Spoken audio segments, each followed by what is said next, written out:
जीवन में असंभव कुछ भी नहीं होता। जब जागो तब सवेरा होता है। अगर आपको लगता है मैंने जीवन में बहुत बुरे काम किए हैं और अब इन गलत कामों को सुधारने के लिए कोई भी विकल्प नहीं है, तो आपको गौतम बुद्ध के जीवन की यह कहानी एक बार अवश्य सुननी चाहिए। एक दिन गौतम बुद्ध श्रावस्ती के एक गांव में भिक्षादान लेने के लिए पहुंचते हैं।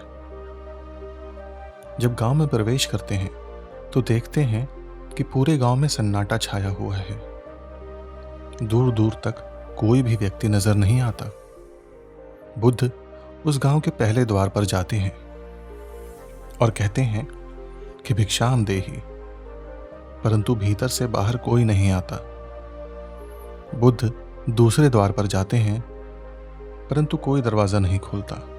फिर तीसरे द्वार पर जाते हैं, परंतु उस द्वार से भी कोई व्यक्ति बाहर नहीं आता। फिर अचानक से एक दरवाजा खुलता है। फिर एक व्यक्ति बाहर निकलता है। वो जल्दी से बुद्ध का हाथ पकड़कर उन्हें अपने घर में ले जाता है और कहता है कि क्षमा करें प्रभु, परंतु इस समय आप बाहर नहीं जा सकते। उंगलीमल को श्रावस्ती के बाहर देखा गया है। सभी गांव वाले दरवाजे और खिड़कियां बंद करके अपने घरों में बैठे हुए हैं। बुद्ध उस व्यक्ति से पूछते हैं कि कौन है ये उंगलीमल और उससे इतना भय क्यों है। वह व्यक्ति कहता है कि उंगलीमल एक राक्षस है। उसे जो भी मनुष्य मिलता है, वृद्ध, स्त्री, बच्चा, पुरुष, यहाँ तक कि सन्यासी भी, वो किसी को भी नहीं छोड़ता। बुद्ध उनसे पूछते हैं कि क्या वह धन के लालच में यह सब करता है। वह व्यक्ति कहता है कि नहीं, उसे धन का कोई लालच नहीं है। जब भी वह किसी आदमी को मारता है तो उसकी उंगली काटकर अपने गले की माला बनाता है, इसलिए उसका नाम उंगलीमल पड़ गया है। और यह भी सुना है कि जब उसके गले की माला में 100 उंगलियां पूरी हो जाएंगी तो उसकी विनाशक शक्तियां और भी ज्यादा बढ़ जाएंगी। बुद्ध उसे कहते हैं, आभार हो आपका जो आपने मुझे उसके बारे में बताया। फिर वो व्यक्ति बुद्ध से कहता है कि कृपा कर आप बाहर न जाइए, क्योंकि वो आप पर भी वार कर सकता है। बुद्ध कहते हैं, भय से अपनी राह छोड़ दूं, ऐसा मैंने कभी किया नहीं। मुझे भिक्षा मांगता देख जन जन के हृदय में उंगलीमल का भय कम होगा। फिर वो व्यक्ति कहता है, नहीं बुद्ध, आप मत जाइए, वह बहुत ही ज्यादा खतरनाक है। बुद्ध कहते हैं कि वह खतरनाक नहीं, बल्कि वह दुखी है और मुझे उसके पास जाना होगा, क्योंकि उसे मेरी आवश्यकता है। इतना कहते हुए बुद्ध उस व्यक्ति के पास से चले जाते हैं। कुछ दूर चलने के बाद बुद्ध वन में प्रवेश करते हैं। वन में चारों ओर एक सन्नाटा छाया होता है, परंतु गौतम बुद्ध अपने मार्ग में आगे बढ़ते जाते हैं। अचानक बुद्ध के सामने उंगलीमल आके खड़ा हो जाता है। उसका रूप इतना डरावना है कि कोई भी व्यक्ति उसे देख के भयभीत हो जाए। उसके गले में उंगलियों की माला होती है। चेहरा और हाथ रक्त से सने होते हैं और शरीर बलशाली होता है। उसका रूप इतना भयानक होता है कि किसी भी साधारण व्यक्ति के प्राण तो उसे देखते ही निकल जाए। परंतु बुद्ध पर उंगलीमल के डरावने रूप का कोई असर नहीं होता। बुद्ध कुछ क्षण शांत मुस्कुराहट के साथ उंगलीमल की तरफ देखते हैं, फिर उसके बगल से निकलकर अपने मार्ग में आगे बढ़ जाते हैं। बुद्ध को ऐसा करते देख उंगलीमल को यह समझ नहीं आता है कि उसके साथ हो क्या रहा है। वह मन ही मन सोचता है कि मुझे देखकर लोग या तो भाग जाते हैं या मुझे देखकर मर जाते हैं या मुझसे अपने प्राणों की भीख मांगने लगते हैं। मैंने कई सन्यासियों को भी मारा है, परंतु मैंने आज तक कोई ऐसा व्यक्ति नहीं देखा जो मुझे नजरअंदाज करके अपने मार्ग में आगे बढ़ जाए। या तो इसने मुझ पे ध्यान नहीं दिया, या फिर हो सकता है कि यह देख ही नहीं सकता। परंतु मुझे इससे क्या, मुझे तो अपने गले की माला पूरी करनी है। उंगलीमल बुद्ध को आवाज लगाता है, ऐ साधु रुक। फिर भी गौतम बुद्ध उंगलीमल को नजरअंदाज करते हैं और अपने मार्ग में आगे बढ़ते रहते हैं। उंगलीमल बहुत ज्यादा क्रोध में बुद्ध को आवाज लगाता है, ऐ साधु रुक। फिर भी गौतम बुद्ध उंगलीमल को नजरअंदाज करते हैं और अपने मार्ग में आगे बढ़ते हैं। उंगलीमल तीसरी बार ज्यादा क्रोध में आवाज लगाता है, ऐ साधु रुक। बुद्ध रुकते हैं। उंगलीमल बुद्ध के पास जाता है और कहता है कि मेरे आदेश देने के बाद भी तू रुका क्यों नहीं। फिर बुद्ध कहते हैं, मैं तो बहुत पहले ही रुक चुका हूं, तुम ही चले जा रहे हो। उंगलीमल ये समझ ही नहीं पाता कि बुद्ध क्या कह रहे, परंतु वह इतना जरूर समझ जाता है कि सामने खड़ा व्यक्ति उसे थोड़ा भी नहीं डर रहा।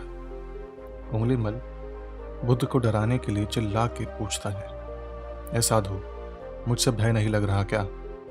मैं आदि मानव हूं। बुद्ध कहते हैं, नहीं, तुम मानव हो। बुद्ध की यह बात उंगलीमल के हृदय पर लगती है। पहली बार उसे किसी ने मानव कहा था, परंतु वह इस बात को नजरअंदाज करने का प्रयास करता है और बुद्ध से पूछता है, ऐ साधु, तूने ये क्यों कहा कि तू कब का रुक चुका है, जबकि तू तो चल रहा था? और तूने ये क्यों कहा कि मैं नहीं रुका? बुद्ध कहते हैं कि मैं बहुत पहले ही रुक चुका हूं, यानी मैंने ऐसे सारे बुरे कृत्य करना पहले ही छोड़ दिया है जिससे कि किसी व्यक्ति को कष्ट पहुंचे। सब जीना चाहते हैं, बस तुम उन्हें करुणा से देखने का प्रयास करो। गौतम बुद्ध के यह शब्द दोबारा से उंगलीमल के हृदय पर चोट करते हैं, परंतु वह दोबारा से बुद्ध की बातों को नजरअंदाज करने का प्रयास करता है। इस बार वह और क्रोध में भरकर बुद्ध की गर्दन पर अपनी तलवार रख देता है, जिससे वह लोगों की हत्या करता था, और बुद्ध से चिल्लाकर कहता है, नहीं, मानव में ना तो प्रेम है और ना ही करुणा, सिर्फ छल और कपट है। इसलिए मैं सबकी हत्या करूंगा और किसी को जीवित नहीं छोड़ूंगा। बुद्ध कहते हैं, तुम्हें लोगों ने बहुत दुख दिया है। उंगलीमल क्रूरता मनुष्य अज्ञान के कारण ही करता है। ईर्ष्या, द्वेष और मोह माया, यह सभी अज्ञान की संतानें हैं, परंतु वो व्यक्ति ही है जिसमें दया, करुणा और समझ का उदय भी होता है। उंगलीमल, यदि इस जीवन में खराब और निष्ठुर लोग हैं तो दयावान भी हैं। बस तुम्हें अपनी आंखों से अपने अंधेपन की इस पट्टी को हटाना होगा जो तुम्हें केवल बुराई ही दिखा रही है। तीसरी बार बुद्ध के शब्दों को सुन उंगलीमल का खुद पर से संयम हट जाता है। उसे समझ नहीं आता कि पहली बार उसे अपने आप इतना कमजोर क्यों महसूस हो रहा है। वो कोशिश तो करता है क्रोध करने की, परंतु कर नहीं पाता। वो बड़ी हिम्मत जुटाकर क्रोधित होने का नाटक करके बुद्ध से कहता है, तुम और व्यक्तियों जैसे नहीं हो। बुद्ध कहते हैं कि मैं हर व्यक्ति जैसा हूं, बस जागृत हूं और यह सिद्ध कर रहा हूं कि हर व्यक्ति में जागने की क्षमता होती है। मेरा मार्ग क्रूरता को दया में परिवर्तित करता है। उंगलीमल, तुम अनजाने में घृणा के पथ पर चल रही हो, बस इसी क्षण रुक जाओ। तुम्हारे भीतर भी ये क्षमता है कि तुम दया और करुणा के पथ पर भी चल सको। इतना सुनते ही उंगलीमल के हाथ से तलवार जमीन पर गिर जाती है। उसकी आंखों से आंसू बहने लगते हैं। भला कोई कब तक बुद्ध को अनदेखा करेगा। उंगलीमल रोते हुए बुद्ध से पूछता है, क्या आप वही हैं जिन्हें लोग बुद्ध कहते हैं, जो लोगों को मुक्ति के मार्ग पर चलना सिखाते हैं? हाँ, मैं वही हूं। तुम्हें मुक्ति के मार्ग पर ले जाना चाहता हूं। फिर उंगलीमल कहता है कि कि परंतु मैं अब बहुत दूर निकल आया हूँ। मैंने बहुत हत्याएं करी हैं, बहुत पाप करे हैं। मैं अब चाहकर भी वापस नहीं जा सकता और मेरा वापस लौटना असंभव है। बुद्ध कहते हैं, असंभव कुछ नहीं होता, जब जागो तब सवेरा होता है। उंगलीमल कहता है, मैं अब पुनः जीवन की ओर नहीं मुड़ सकता, बहुत देर हो चुकी है। बुद्ध कहते हैं, तुम्हें इतनी चेतना है कि तुम जानते हो कि तुमने अब तक जो किया है वह बुरा था।